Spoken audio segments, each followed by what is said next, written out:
कि यह रस्ता थोड़ा जल्द तो जल्द बन जाए।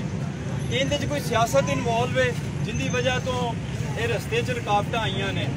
मेरी दोबारा इंशाअल्लाह मैं जिहड़ा तुहाडा जायज़ एहतजाज है मैं तुहाडे नाल आप हर जगह ते इंशाअल्लाह खड़ा होवांगा। किते तुहानूं जरूरत होए मैं हाज़र होवांगा, मैं तुहाडे आप एहतजाज शामिल हाँ। ठीक है, तुहाडे एहतजाज शामिल हाँ क्योंकि अवामी नुमाइंदा होंदा है जिहड़ा अवाम की नुमाइंदगी करे, अवाम की नुमाइंदगी का हक अदा करे, क्योंकि तुहाडे जायज़ मुतालबा ने। इस वास्ते इहदे च कोई दो राय नहीं कि ये जिहड़ा रस्ता है मेन रोड है, इनू कोई काफ़ी पिंड नाल लगदे ने और मेन हज़ारां गड्डियां तो सर छोटी रिक्वेस्ट है, जितनी जल्दी भी हो सके होना चाहिए। छोटी रिक्वेस्ट है, छोटी रिक्वेस्ट है। इस तो पहले ये आवाम ऐसे चौक दे आके चौक बंद किया 3 तो 4 बार। इस तरह ही बस वाले आए लाली पोपी देख चले गए। जलील गार्डन की मेहरबानी होने तक मिट्टियां सड़ते रहने, पानी कढ़न की मेहरबानी जलील गार्डन की।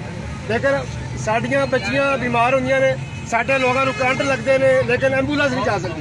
साडे बंदे नूं किसी तकलीफ हो जाए असं उन्हें मोढ़े च आके रोड तक लाने। रोड का टोटा कितना 3 तो 4 किलोमीटर टोटा है। रोड तो 3-4 किलोमीटर टोटा है। अगर सानू कहते हैं नहीं ये कर सकते असं आप अपनी मदद आप तय कर लेंगे, लेकिन इन्हों की गैरत जिंदा होनी चाहिए, इन्होंने जमीन जिंदा होना चाहिए। मर गए सारे लोग। सर तू साडी गल कह रहा कि शामिल हाँ, शामिल असी 3-4 वारी मलिक साहब पता है, बाकी सारे इस तरह सानू लाली पॉपी दे के चले गए। पीछे एक बीबी रक्षा डिगी है, यकीन मानो उनका कंधा टुट गया, एक बीबी डिगी उनका बच्चा मर गया से पानी के अंदर। मेरी सुनो तुसी गल, मैं तुहानू गल करन तो पहले क्या है कि तुसी हक बजानो जे ये जायज़ एहतजाज है। गल सुन लो, उनके मैं खुद शामिल हाँ। मैं तुहानू कहा सी जाके देखो मैं इलैक्शन हार गया सा, मैं इलैक्शन लड़िया पीटीआई तरफों MPA हार गया। उसके बावजूद असी पिछले 2 साल तो चूँकि गौरमेंट में जाके रिक्वेस्ट कर रहे हैं कि मेन GT रोड है, इहदे साडा कोई साथी भी नहीं है मामला। ये मेन रोड है, ये तो बहुत सारे हज़ारां लोगों की गुजर गावे।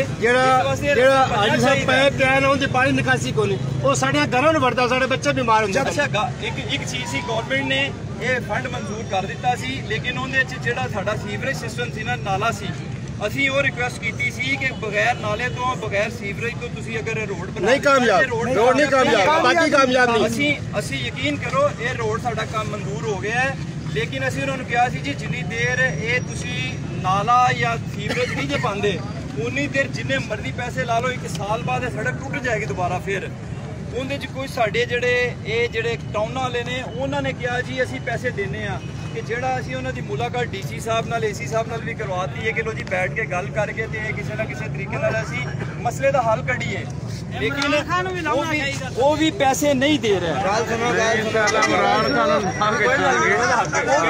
वो भी पैसे नहीं दे रहे। मैं तुहाडे अगे गुजारिश करना वा, तुहाडा एहतजाज तुहानू अपना देखो ना, तुसीं एहतजाज रिकॉर्ड कराया है, अच्छी गल है। असी भी जाके यकीन करो एहतजाज रिकॉर्ड कराने ये साडा सारियां दा मुश्तरका मुतालबा है, यकीन करो मुश्तरका मुतालबा है। इस इलाके दा टाउन कमेटी दे सारे मामलात ने वो आमने ते काम शुरू करावे, थोड़ी निगरानी करावे। नहीं टाउन कमेटी नहीं ना करा सकती, अल्लाह दी बंदे किन्ना भी कराना सर, जेडी कमेटी दा नहीं है, रोड दे मास्टर ने आके करावे, रोड नाले बनाने। ये हाईवे वालियां दा काम है, ये हाईवे वालियां दा